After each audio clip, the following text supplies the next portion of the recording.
Welcome to the Intersection Magazine podcast. Today we have Joel Ojema of Trampo Technologies.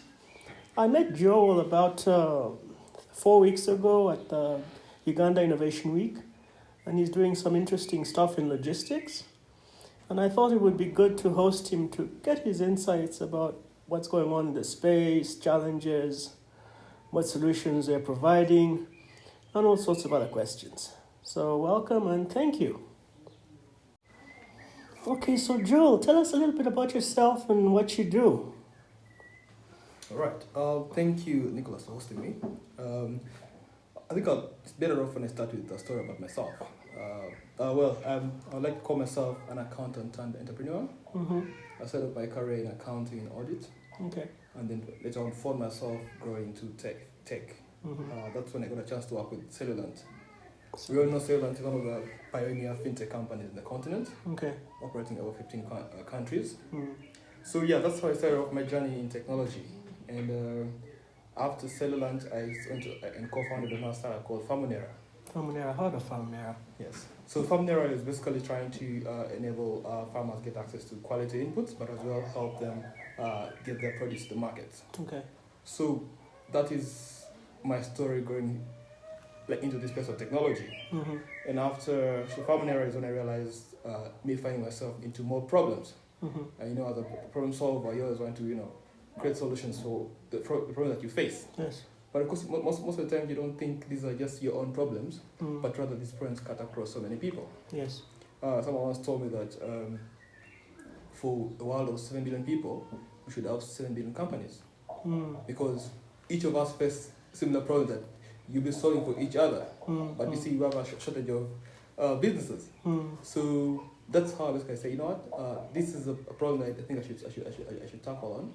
Okay. Because we were starting to pioneer market linkages for farmers, and therefore farmers already had access to logistics services to get their produce to the market. Mm. So when realizing that was a challenge because we were unable to get reliable logistics service providers, Okay. so I decided to tackle this head on and say what is required for one to build an efficient logistics system. Mm. Because I think that's the biggest problem we have in Africa. Logistics is really highly inefficient. Mm. And this has implications to, a wide array of sectors and what? In services. Because just this inefficiency, you find the cost of logistics is really high. Mm. Yeah. I mean, if you compare with the global average, you find that what we pay for goods we consume here is really, really higher. And it affects our cost of living and it affects businesses. So they're really unable to grow because your margins are really shrinked due to the inefficiencies. Mm. So we tried to build MVP to try to tackle the problem slowly by slowly. Mm. So that's how the journey of Trampo started. Okay. Yes. I read an article by I think it's Caleb Maru. He was talking about in Nigeria how it can cost you about maybe $4,000 to bring in a container to the port, and then another $4,000 to move it from the port to the location location where you need to get it to. And you mentioned that there are similar challenges in Uganda in logistics in terms of moving and the cost that we have to pay for these services. Is that kind of what you're solving for? I think Nigeria and East Africa have similar ecosystems. Okay. So what you see that Mario quoted is Yes. actually not different from what we have here. Mm-hmm. I mean, just get a quotation for logistics services from Mombasa to Kampala. Okay. You'll be shocked that the same cost you'll be quoted is the same cost you'll be quoted for same consignment from China to Mombasa. Oh wow. Okay. So these are the inefficiencies that really lead to this. Mm-hmm. And if you look at it further, I mean, over the recent 10, 15 years, there's been an accelerated development in infrastructure, but the costs haven't really gone down. That's true. What brings about this? It's that inefficient market system, the fragmentation of the logistics market space, is what leads to all this. Okay. Yeah. So those are things that we think if we align will lead to will trickle down to lower costs of movement and lower cost of goods. Okay. But without that, all the investments in infrastructure will be futile if at all we don't tackle the market problem. So that's why we're coming to address that. Okay, that's interesting. All right, tell us more about the application. Tell us more about Trampo application.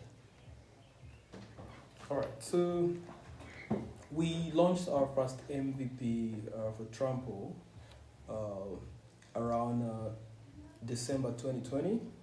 That's after we've gone through several stages of development and ideation on how a perfect solution could look like. But of course, you also know that the background to all building this is starting with non-scalable solutions. It didn't have to be the most perfect solution, but what are the core things that you need to have? Okay. So first of all, we did for about 6 months. Okay. We're just collecting data about our customers. So we did. We sent out a team on the field to interact with drivers and business owners. Okay. On what they would need as a solution to really have, or if our solution was really viable. Okay. So we did that, and in the process, we signed up a number of users who expressed interest in using our services. And by the time we launched, we actually had about 60 drivers onboarded, and also close to 100 clients that were ready to use us. So that's when we launched and published the first version on Play Store. Okay. So which did run up to mid last year when we took it off because of some bugs and all that. Okay. But then after that, we maintained the databases that we had. So since we built a rapport with the clients over time, majority of them kept engaging us and calling us through our service lines for engagement in terms of getting them trackers so they move their goods. So since then, we've served close to 200 businesses. Nice. And onboarded close to about 150 drivers as of today. So that's been our journey in terms of launch and user growth. Okay. So we look forward to growing these numbers to thousands in the next couple of years. But so far, that's where we stand. Okay. Yeah. Now, is it like what you have with the Ubers, for example, where you have the users and then you have the drivers? So is that how it's created? How the app looks like? Yes. So we do have two separate platforms. Okay. That communicate to each other. Okay. Yes. So it's more like an Uber experience. All right. We also didn't want to do something that is too different from what people are already used to. Okay. So we didn't want to reinvent the wheel for that. Okay.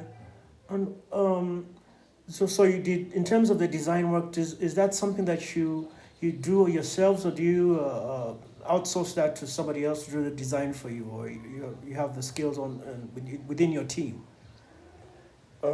We do have skills within our team. Okay. So actually, we work with about a couple of designers to get the final mock-ups that we consider for the application. We did about 3-4 iterations. All right. So that it's to me, I look at this. All this has been more of a learning journey. Okay.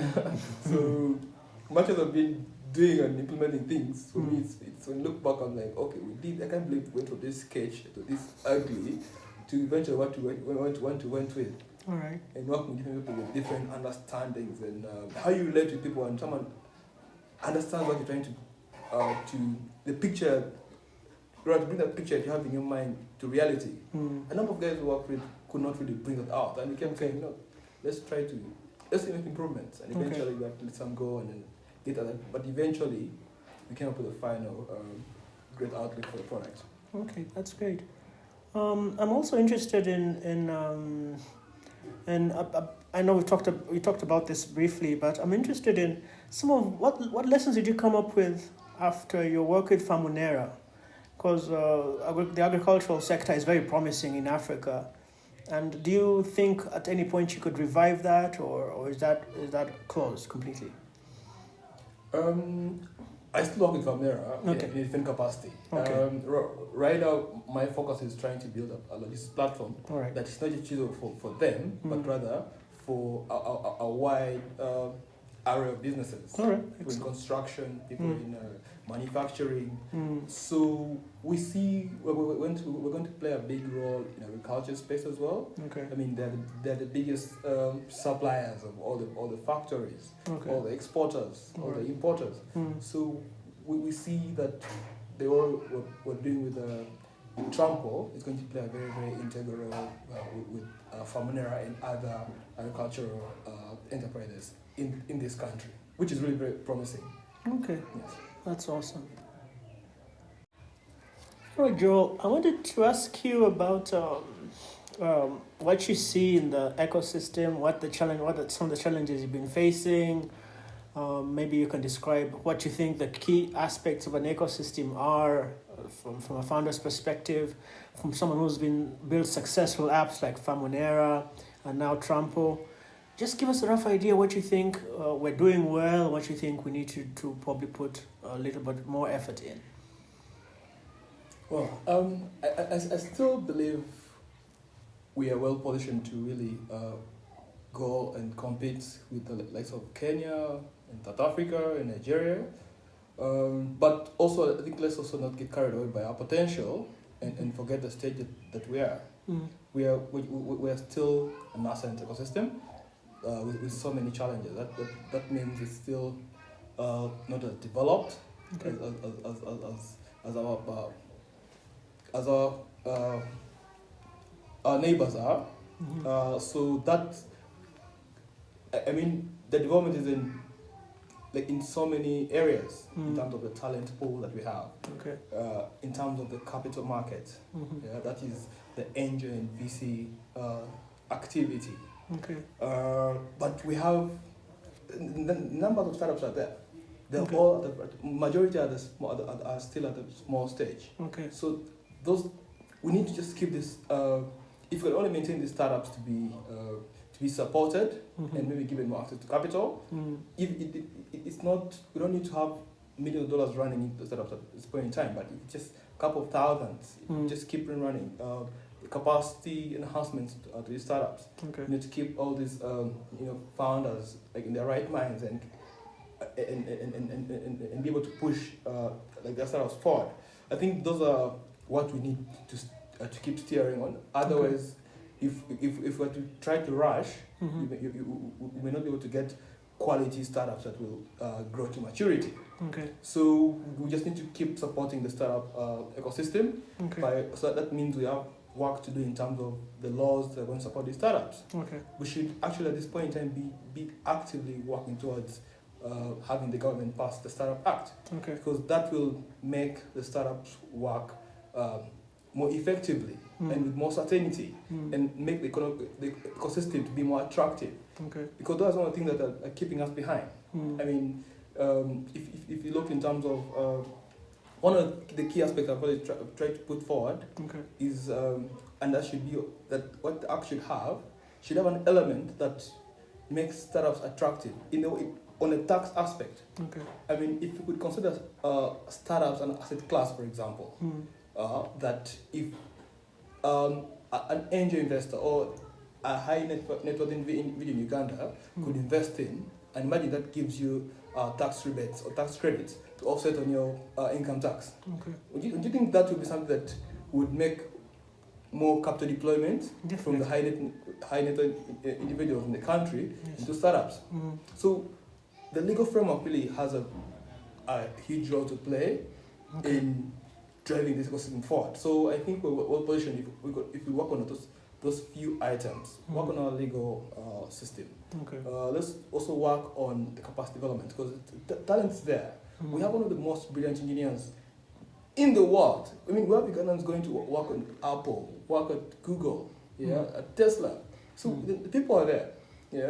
I think we're one of the most smartest people in the region.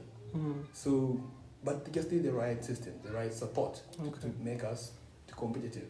Okay. So yeah, that's my take on that. Okay, thank you very much. Now, finally, where can people find you? By your Twitter, maybe like your email, so they can connect with you if they need opportunities to connect with you. Where can people find you? I'm available on Twitter and LinkedIn.